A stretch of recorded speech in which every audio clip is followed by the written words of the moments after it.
시청자 여러분 안녕하십니까? 출발 성공 투자 후반부 이어갑니다. 온인주입니다. 안녕하세요. 이혜은입니다. 간밤 미증시는 어떤 상황 보여줬을까요? 글로벌 원샷 보면서 빠르게 확인해 보겠습니다. 3대 지수는 혼조세로 마무리를 했습니다. 다우존스 지수만 조금 버텨주는 모습을 보여줬고 나스닥과 S&P 500 지수는 4거래일째 흘러내리는 모습을 보여줬는데 그래도 장중에는 낙폭을 점차적으로 줄여나가는 모습을 보여주기는 했습니다. 다우존스 지수가 3거래일 만에 반등할 수 있었던 데는 그나마 국채 수익률이 조금 내려갔다라는 점도 영향을 미쳤는데 다만 지표는 여전히 뜨겁게 나왔습니다. 견조한 노동시장을 나타내는 지표가 나왔는데 신규 실업보험 청구 건수가 예상치보다 13,000명 정도 줄어든 수치로 나왔습니다. 오히려 실업 청구를 덜 했다는 이야기는 고용이 그만큼 활발하게 이루어지고 있다라는 것으로 해석을 시장이 하고 있기 때문에 여전히 뜨거운 고용시장, 과연 금리 정책에는 어떤 영향을 미치게 될지 더욱더 주시를 하게 만들고 있습니다. WTI 원유 선물 가격은 10거래일 만에 조금 내려왔습니다. 86달러 선에서 거래를 마쳤는데 아무래도 미국의 원유 재고가 발표된 영향이 크게 작용한 걸로 보입니다. 애플은 지금 시장을 끌어내리는 가장 큰 요인이 되고 있습니다. 이 애플의 주가를 끌어내리고 있는 것은 중국인데요. 전일에는 유럽의 디지털 시장법 영향도 있었고 거기다가 중국의 아이폰 사용 규제에 대한 이야기가 살짝 흘러나왔습니다. 그런데 그 이야기가 점차적으로 확산되는 분위기입니다.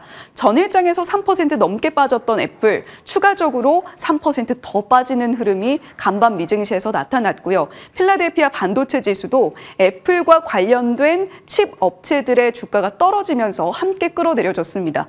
2%대 하락을 보여줬는데 퀄컴도 그렇고 마이크론도 그렇고 주가 하락을 피해갈 수가 없었습니다. 그럼에도 불구하고 저희가 시장 전체를 살펴봤을 때 눈에 띄는 쪽이 헬스케어 쪽입니다. 일라이릴리 그리고 노보노디스크의 주가 상승이 무서웠는데 최근에 위고비의 효능, 기존의 효능을 갖고 있던 비만 치료뿐만이 아니라 당뇨 치료, 치매, 거기다가 음주와 흡연 욕구 감소까지도 보고가 되고 있다라는 이야기 들려오고 있습니다. 인류가 그동안 꿈꿔오던 만병통치약이 아니냐라는 이야기까지 함께 들려오고 있는데 이 부분에 대한 조사에 나선다고 합니다. 이 소식과 관련해서 일라이릴리도 2%대, 노보노디스크도 2%대 상승폭 만들어줬는데 지금 월가에서 나타내는 불안감은 그럼에도 불구하고 상당합니다. 일단 애플이 이렇게 빨간 색깔 사과가 되면서 시장을 끌어내렸기 때문이기도 한데요.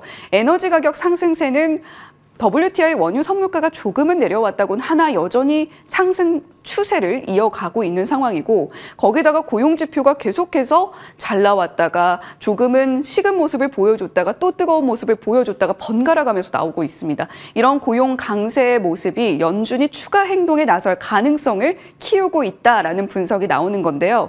패드워치에서는 9월의 동결 확률 93%로 여전히 높게 점치고 있고 11월까지도 동결을 이어갈 거다라는 수치는 55.5%의 베팅을 하고 있는데 일단은 패드워치의 베팅 확률 자체는 크게 변동은 없습니다만 연준의 앞으로의 정책 방향 조금 더 지켜봐야 될 것 같습니다.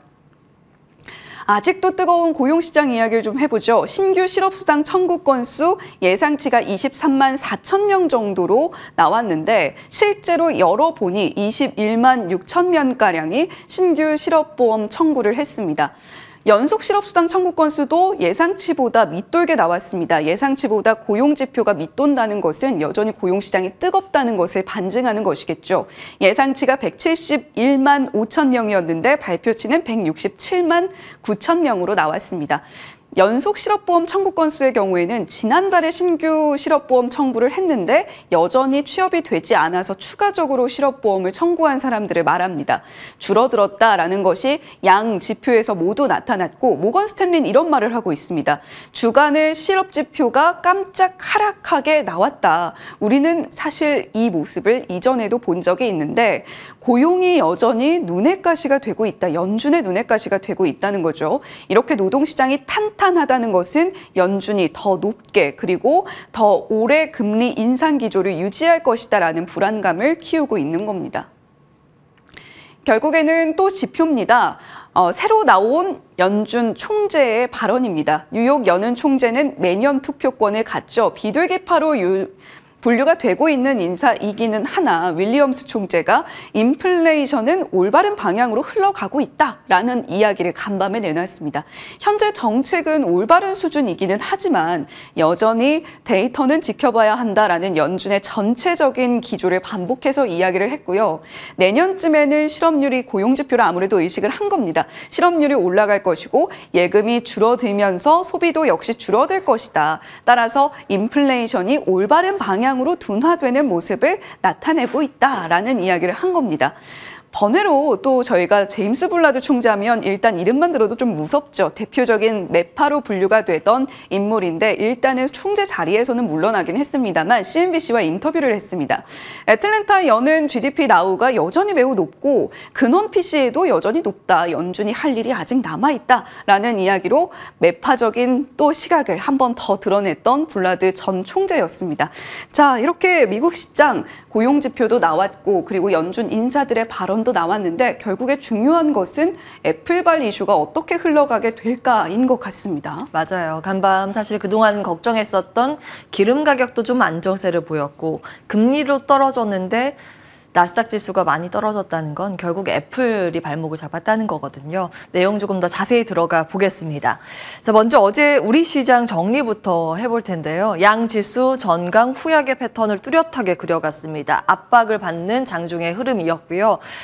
약세를 보인 섹터를 정리하면 특히 경기 민감주의 약세가 두드러졌습니다. 철강, 화학, 기계업종 모두 하락세, 그리고 바이오와 IT, 부품까지 밀리면서 지수를 압박했습니다. 특히 IT 부품의 하락 요인이 크게 두 가지인데 어제 전달해 드린 내용이죠.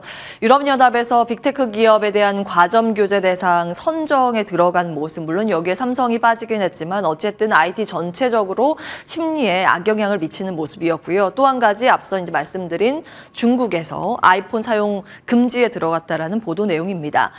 그 와중에 52주 신고가를 경신한 종목들 쭉 한번 보실까요? 여전히 SI, 로봇, AI 산업들이 자리하고 있다는 걸 확인해 보실 수 있고요. 또 한 가지 굉장히 특이한 부분이 있습니다. 반도체가 다시 신고가 영역에 들어갔다는 점입니다. 특히 하나마이크론과 STI가 어제 급등하면서 신고가를 경신하는 모습이 눈부셨는데요. 지수 대비했을 때 최근 들어서 반도체의 업종지수 상대 강도가 높아지고 있습니다. 약간 눌리는 듯 했었는데 최근 들어서 가파른 상승 곡선을 다시 이어가는 모습입니다. 코스피 대비했을 때 아웃퍼폼하고 있는 반도체 주가의 흐름 체크하실 수 있습니다. 어제 반응을 보였던 종목들의 등락률이고요. 삼성전자 같은 경우에는 그 등락폭이 커 보이진 않지만 연속해서 외국인들의 대규모 순매수가 이어지고 있습니다. 외국인의 사랑을 한 몸에 받고 있는 삼성전자고 삼성전자가 크게 밀리지 않고 버텨주니 그 아랫단에 위치한 소재 부품 장비의 급등세 눈에 띄었습니다. 특히 이제 AI의 대명사라고 할 수 있는 디자인 하우스 세 종목 모두 상승세를 어제 시현했습니다. 왜 이런 현상이 나오는 걸까요? 크게 두 가지 이유를 찾아볼 수 있습니다. 첫 번째, 단순 수급의 이동도 추측 가능합니다. 이전에 트럼프 전 대통령이 전기차 전환 폐지 공약이라는 발표를 했습니다. 미국 내선 대서특필된 내용이었는데요. 그러므로 우리나라에서는 2차 전지의 수급이 반도체로 이동을 한 것일 수도 있다라는 추측 내용들 올라오고 있습니다. 그리고 이게 좀 주요했다라는 분석이 많은데 두 번째 추정 이유입니다. 반사 효과 기대감. 미국이 지금 중국에 대해서 다시 한번 검토에 들어갔다라는 보도가 나오고 있습니다. 어제도 말씀을 드렸는데 중국의 SMIC에 대해서 이제 반도체 기업에 대해서 제재 위반한 거 아닌가라는 조사를 추진한다는 소식입니다. 이건 잠시 후에 좀 자세히 들여다볼 텐데요. 어찌되었든 반도체는 지금 필요하고 대만과 중국의 문제가 좀 불거지고 그러다 보니 한국에 주문을 넣을 가능성이라는 이제 반사 효과 기대감도 한켠에 자리하고 있는 모습입니다. 어제 내용 다시 정리하겠습니다. 미중 분쟁의 파편이 지속되고 있는 상황입니다. 바로 아이폰 금지령 중국 내용이죠. 중국의 중앙정부에서 공무원들한테 외국산 휴대폰 사용하지 말아라라고 지침이 내려졌다라는 부분 월스트리트저널을 통해서 전해졌다라는 점 어제 말씀을 드렸습니다. 여기에 물론 이제 애플뿐만이 아니라 삼성 제품 등도 다 포함이 되긴 하는데 워낙 이제 비중이 높은 쪽이 애플이다 보니 충격이 이쪽으로 좀 집중되고 있는 모습입니다. 여기에 간밤 추가된 내용은 정부기관뿐만이 아니라 지금 중국 정부가 조금 더 전방위적으로 제재를 가할 것이라는 보도 내용, 국유기업이나 공공기관까지 확대 조짐이 이어지고 있다는 월가의 보도 내용들 간밤 추가됐습니다. 왜 이러는 걸까? 이것도 한 2가지 정도 추정이 가능한데요. 지금 미국과 중국의 첨단 기술 갈등의 그 고리로 미중 분쟁의 파편이라고도 볼 수 있겠고 또 한 가지는 이 전에 바로 화웨이 스마트폰 신제품을 출시를 했죠. 이거 밀어주기. 다른 거 쓰지 말고 일단 이거 써라. 이렇게 밀어주기에 들어간 것으로도 볼 수 있습니다. 여기까지 되면은 시장의 파급력, 매크로 관점은 좀 덜할 텐데 이쪽으로 가게 되면 매크로의 파급력이 좀 크겠죠. 주가의 반응입니다. 애플 첫날 3.6% 급락했는데 이 소식 들려오고 또 3% 급락을 했습니다. 애플의 칩을 납품하는 이제 퀄컴 같은 경우 간밤 낙폭이 더 크게 나오는 모습이었고요. 어제 우리 시장 밸류체인 안에서는 LG이노텍과 BH의 낙폭이 두드러졌습니다. 그리고 이 미국의 제재에 대한 우려감으로 홍콩에 상장돼 있는 반도체 기업 SMIC도 어제 7.6%나 떨어졌습니다. 이 기업은 화웨이 7나노 반도체 공급하는 기업인데 미국에서 조사 세게 하는 거 아닌가라는 우려감 자리했습니다. 자, 앞으로 미국의 맞보복 등의 IT 규제 전쟁 가능성으로 확전이 되는지 여부는 계속 체크해 보셔야겠습니다. 왜냐하면 앞서 이제 말씀드린 것처럼 그동안 시장을 짓눌렀었던 유가나 금리가 간밤 좀 안정세를 찾아갔습니다. 좀 마이너스권으로 마무리가 됐음에도 불구하고 기술주 위주의 간밤 미증시에서 낙폭이 컸던 이유 단연 애플로 꼽을 수 있습니다. 중국 매출 감소 우려가 나스닥 지수를 끌고 내려간 영향인데요. 조금 더 들어가 보겠습니다. 월가의 의견 분분합니다. 일단은 대다수 한 80% 정도의 의견은 애플 걱정할 거 없다. 이거 찻잔 속에 태풍으로 지나갈 것이다 라고 이야기는 하고 있습니다. 애플 분기 매출을 보면 중화권이 차지하는 비중이 한 16% 정도가 되는데 에버코어에서는 타격 크지 않을 것이다. 제품을 지금 이것도 마찬가지로 중국에서 결국 공장 돌려서 조립을 하고 있는데 중국 일자리 감소를 그대로 중국 정부가 방치하진 않을 것이다. 이런 근거를 들고 있고요. 웨더부시에서는 시장에서 걱정하는 것만큼 타격이 있진 않을 것 같고 한 50만 대 미만의 수준 정도가 타격이 있을 것이다. 이렇게 작게 잡았습니다. 그리고 뱅크 오브 아메리카에서는 지금은 아직 측정하기 어렵기 때문에 좀 지켜볼 필요가 있다라는 목소리인데 우리나라 삼성증권에서도 이렇게 얘기합니다. 이 규제가 일반 소비자까지 제재하는 대대적인 규제로 들어가기는 쉽지 않을 것이다. 이 괴가 같은 모습인데 시진핑 지도부의 개방의 대표성이 애플과 테슬라이기 때문에 그 두 개를 크게 건드리지 못할 것이라는 그런 근거입니다. 그래도 좀 두고 볼 일이라는 게 조금 전에 월스트리트저널 보도 내용입니다. 2021년 사례를 보면 사실 그때도 테슬라 제한을 한번 걸었었는데 판매 영향 크지 않았다라는 전례가 있습니다. 그러나 제재가 조금씩 광범위해지고 있다는 증거로 해석을 해볼 수 있다. 즉 지금 애플의 문제가 아니라 테슬라만의 문제가 아니라 전체적으로 중국이 여러 가지 카드를 꺼내 들면서 압박 수위를 높여갈 수 있다는 것을 방증하고 있다는 점도 주목이 된다는 내용입니다. 그 가운데 하나가 또 이거죠. 이제 어제 전해드렸던 내용인데 중국의 화웨이 폰 신제품 출시를 했는데 여기에 들어가는 반도체 칩이 상당히 괜찮다. 뭔가 연산도 생각보다 빠르고 첨단 반도체가 들어갔는데 이거 어떻게 된 일이냐. 미국 입장에서는 황당한 상황이죠. 왜냐하면 첨단 반도체를 만들 수 있는 장비를 미국이 그동안 중국 금지를 해왔기 때문에 뭘로 만들었는가 지금 논란이 나오고 있습니다. 미국 구형 장비로 한 땀 한 땀 그려서 물량 적게라도 이제 만든 것인가 아니면 자체 기술이 정말 있는 것인가 그러면서 이제 상무부에서 세밀 조사에 들어갈 것이라는 부분 이제 어제까지 말씀을 드린 건데 한 가지, 이게 우리나라에 오늘 어떻게 영향을 미치길지 모르겠습니다. 네가 왜 거기서 나와? 바로 SK 하이닉스 칩이 여기에서 나왔다라는 부분인데, 가뜩이나 지금 미국과 중국이 반도체 첨단 공정 관련해서 이제 신경이 쓰이고 있는 그런 상황에서 블룸버그 통신의 보도 내용입니다. 폰을 해체한 후에 봤더니 이 반도체 칩에 SK 하이닉스께 나왔다라는 보도가 간밤 나왔죠. 그러나 이제 바로 SK 하이닉스 측은 우리 거래한 적 없다, 판 적 없다, 바로 이제 선을 그었고요. 아마도 그렇게 된다면 미국이 제재하기 전에 중국에서 이제 확보한 물량일 수도 있다, 이렇게 기사는 되고 있습니다. 그러나 지금 센티멘트 측면에서 워낙 미중 간의 첨예한 갈등 구도가 나오고 있는 그런 상황이기 때문에 이 점은 어떻게 영향을 미칠지는 들여다보셔야겠습니다. 수위 조절해 나가면서 미중 간의 갈등이 이어지겠죠. 자, 이제 간밤 또 미증시에서 큰 특징 하나 보도록 하겠습니다. 비만 치료제 히트 상품이죠.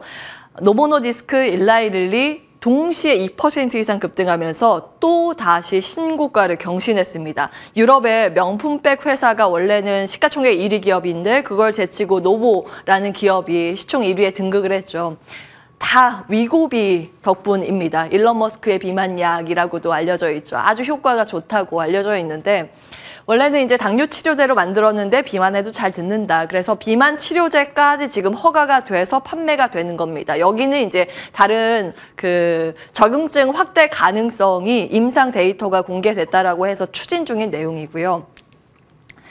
사실 적응증 확대했던 과거 사례들이 비아그라가 대표적이고 여러 가지 이제 이런 사례들이 많기는 하지만 워낙 시장에서 지금 화제가 되고 있고 판매가 히트를 칠 정도로 굉장히 많이 되고 있어서 신고가 영역으로 달리고 있는 우리나라 종목들의 주가 반응 오늘 어떻게 나오는지도 궁금해집니다.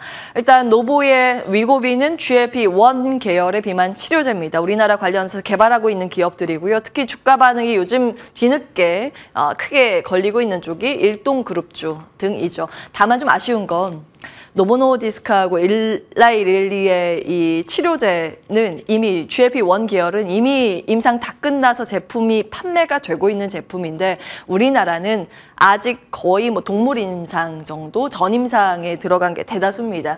그래서 센티멘트 측면에서 영향을 받고 있다라는 점 정도는 꼭 기억을 해보시기 바라겠고요.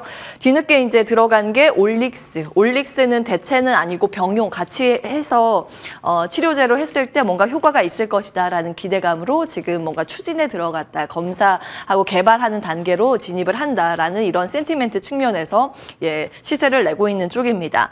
나머지 이제 제약바이오 같이 해서 움직였던 종목들이고요. 아일리아 관련해서는 유럽 실사 일정이 있다라는 점 과거에도 체크해 드렸습니다. 그리고 이제 세트인데 계속해서 이제 당잠사에서는 비만 치료제와 리프팅 기기라는 투자 포인트를 연결해서 말씀을 드리고 있습니다. 확실히 이제 미국에서는 위고비 등의 치료제를 통해서 급격하게 살이 빠지니까 피부 처짐이 있어서 이 리프팅 기기 사용이 올라가고 있다라는 보도가 이어지고 있는데요. 국내에서 관련되어 있는 기업들 이 정도 있다라는 점 체크를 해보시기 바라겠습니다.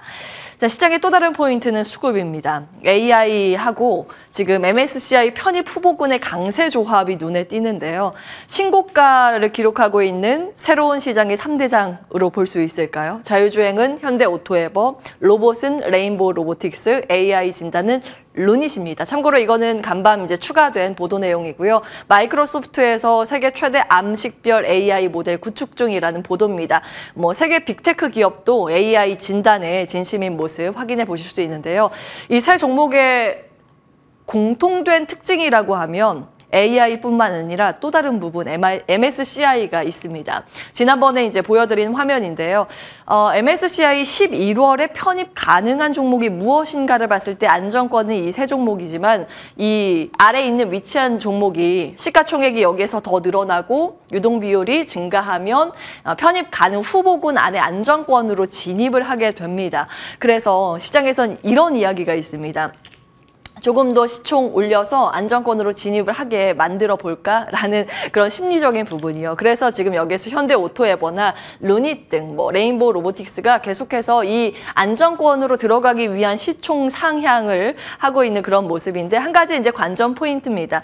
사실은 이 안정권에 진입을 하더라도 MSCI에서 단기적으로 너무 많이 이제 급하게 올라간 종목은 후보군에서 제외하는 경향 최근 보이고 있기 때문에 그런 부분들 수급의 이동 흐름들만 체크를 해보시면 되겠습니다. 산업 뉴스를 보면 다음 장이 더 중요해서 마지막 화면으로 정리를 하겠습니다.